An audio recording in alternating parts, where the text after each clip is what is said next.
Hello crafty friends, my name's Alicia, but you can call me Crafty Owl, and welcome to day 12 of my 13 days of Craft-O-Ween series.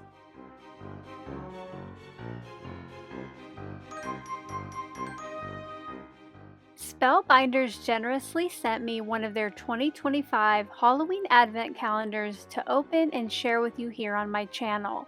So each day, from August 19th through the 31st, I'm going to have a quick video to open each day's envelope and put the new die set together. For day 12, I used some cardstock scraps to cut out each of the dies, and then I started assembling. This set puts together a bubbly cauldron with some fun witchy feet, as well as a couple accessories like a straw, a bone, and a skull.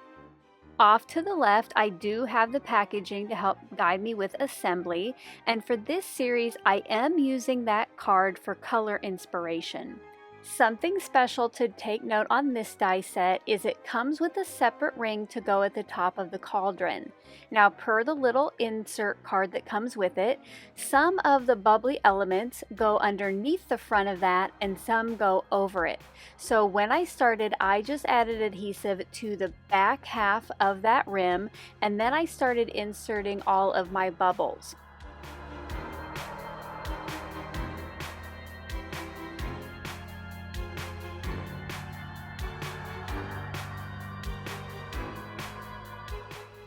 I tucked in all the pieces where they needed to go, and then for the final, the lightest set of bubbles, that was going to overlap the rim, so I did tack the rest of the rim down and then added that last piece.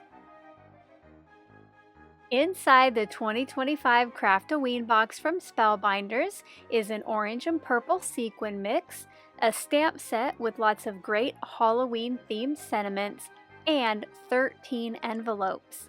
Inside each of those is a Halloween themed die set, and in this pre-recorded daily series, you are going to see how to assemble each one.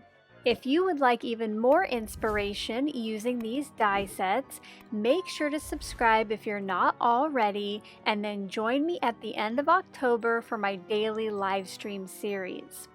Not only will I be reopening each of the daily envelopes and getting crafty with them, but I will be giving out secret words, so if you don't already have a Craft-O-Ween box of your own, you can win one of 3 I'm giving away.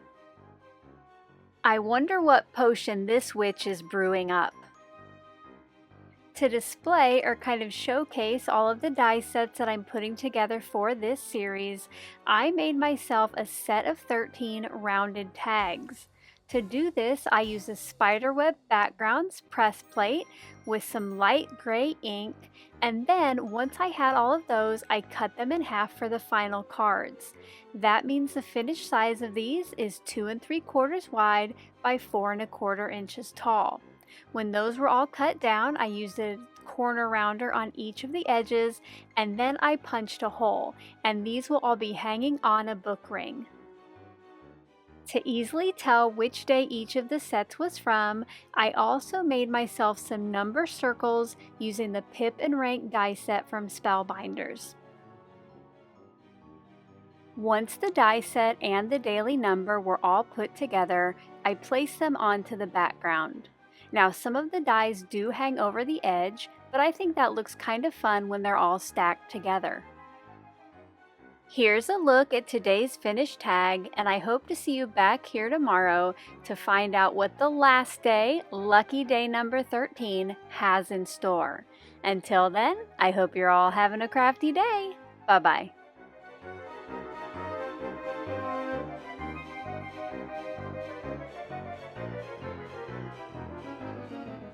Thank you so much for taking the time to watch all the way to the end of the video. I hope now you'll consider clicking on one of the videos or playlists I have linked above. And if you are interested in any of the products or tools I used in today's video, I do have some links in the description box below.